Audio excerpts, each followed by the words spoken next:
All right, so we're doing another ShareSigmaChi podcast, and this time we're gonna do things a little bit different. We're gonna go ahead and record some video with this. So if you're listening to the podcast, then check out YouTube, and you'll have video you can watch too if you'd rather watch it that way. And today I'm gonna be talking with Noah Buck, who's a Sigma Chi, and I guess Noah, why don't you go ahead and let everybody know what chapter you went to and a little bit about yourself. Hey there, thanks for having me on. Well, I'm actually currently an active SIG. I'm going to be a rising senior at Southern Methodist University, the Delta Mu chapter there at SMU. I've held a couple positions in the chapter individually. When I was a sophomore, I was the risk manager. And this year, being a junior, I just finished 2 semesters and initiated 2 pledge classes as an Magister. So that's kind of been my primary role in the chapter. Cool. So I guess what we're going to talk about today is 2 leadership programs that aren't specific towards Sigma Chi, but they're obviously available to SIGs. One of them is called Future Quest, and the other one is called UIFI, which is Undergraduate Interfraternity Institute. And you were able to attend UIFI, correct? I was, both of those programs, in fact, yeah. Ah, okay. And when were you able to, when did you attend both of them? Futures Quest was the first one I was exposed to. By nature of the program, is designed to kind of identify leaders and chapters, specifically male leaders, because it is tailored towards fraternities, it being a program from the National Interfraternity Conference, NIC. I went through it as a freshman. I mean, probably 3 weeks into my pledgeship at SMU. So they actually did a kind of custom tailored 2-day program at Southern Methodist University. Cool. And then, so I didn't realize this. So you can actually attend these before you're a member of a Greek organization then? Technically, yeah.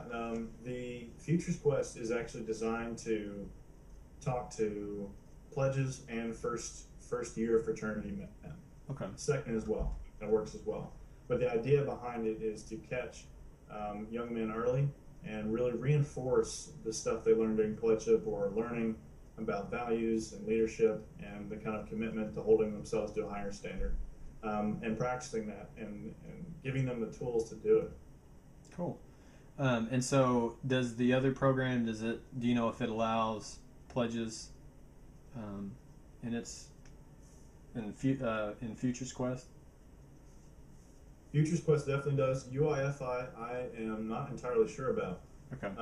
UIFI is more, I know there were some first year members who were there. UIFI is actually a joint fraternity and sorority mixed leadership kind of conference or workshop, I guess it would actually be. Okay. They, although Futures Quest is specifically for fraternity men, that's who it targets. So that's where the 2 are different, and that UIFI is a longer workshop and is tailored more towards people who have already demonstrated some kind of leadership and really want to take it to the next level, want to be leaders in their organizations, in their IFC, their Panhellenic, their MPHC or MDC local organizations. And so are the groups separated male and female, or is it just kind of everyone's interacting together, or how do they go about doing that? At UIFI, it's all put together. It's, strangely enough, the session I went to between my sophomore and junior years, I think we were probably outnumbered 2 or 3 to 1 sorority women to fraternity men. And I think that has a lot to do with the fact that sororities seem, at least a few sororities specifically, committed to creating a certain number of scholarships for each chapter to send their members to this program because they recognize it as being so valuable and effective. And I think that fraternities in general tend to be a little bit behind the curve. I think that Beta might be involved in that. I have to get my facts straight about that. But it would be, I think, really valuable to Sigma Chi as an organization to seek to endow some spots or develop a scholarship program that would enable us to send our best and brightest from regions or even local chapters one at a time to this program and really kind of enhance the leadership we've got on the local level. Cool. And so where are these two based out of? Like, do they always have their events in the same city or the same region, or does it, how does that work for them? Futures Quest is typically held.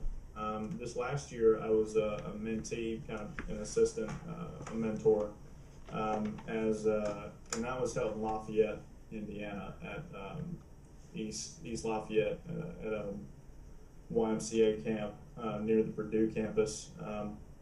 UIFI is typically held at the Indiana University campus in Bloomington, Indiana.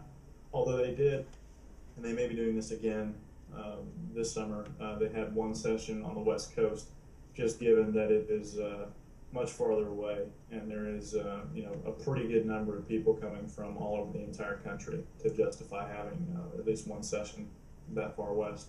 Cool.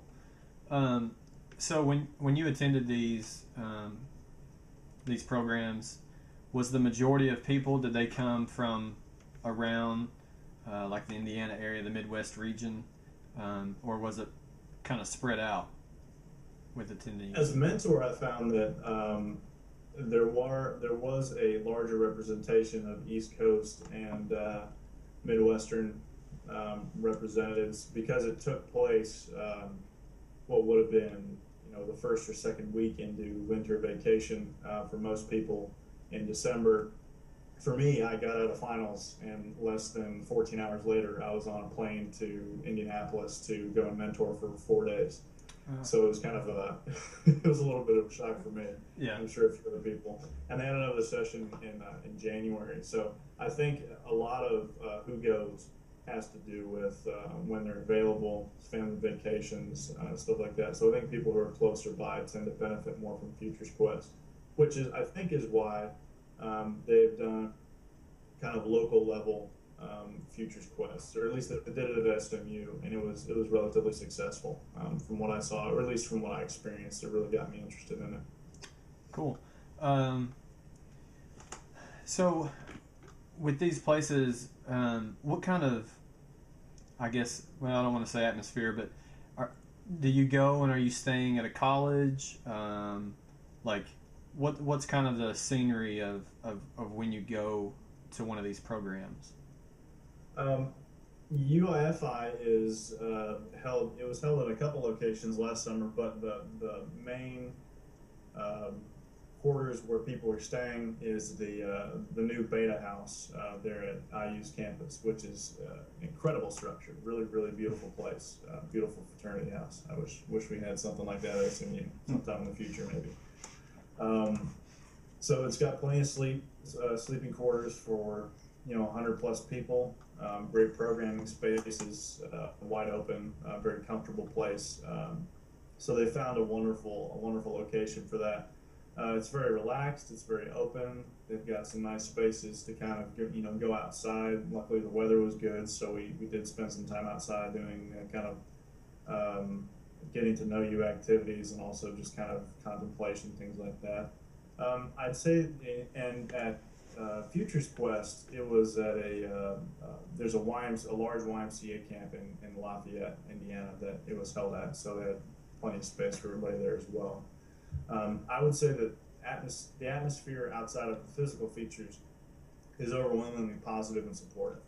There is a huge emphasis put on the fact that you're not there to be cool. You're not there to, kind of put up a front or, really kind of be an alpha male or female as it may be, because the reality is that there are a lot of type A personalities at those events. Your leaders, they're all people that take initiative, that have, are highly motivated and go the extra mile to do something. So you've got a lot in common, and the atmosphere is really made to be comfortable, to share ideas, to bond, to really be accepting of the great leadership tools that they give you and the great kind of motivational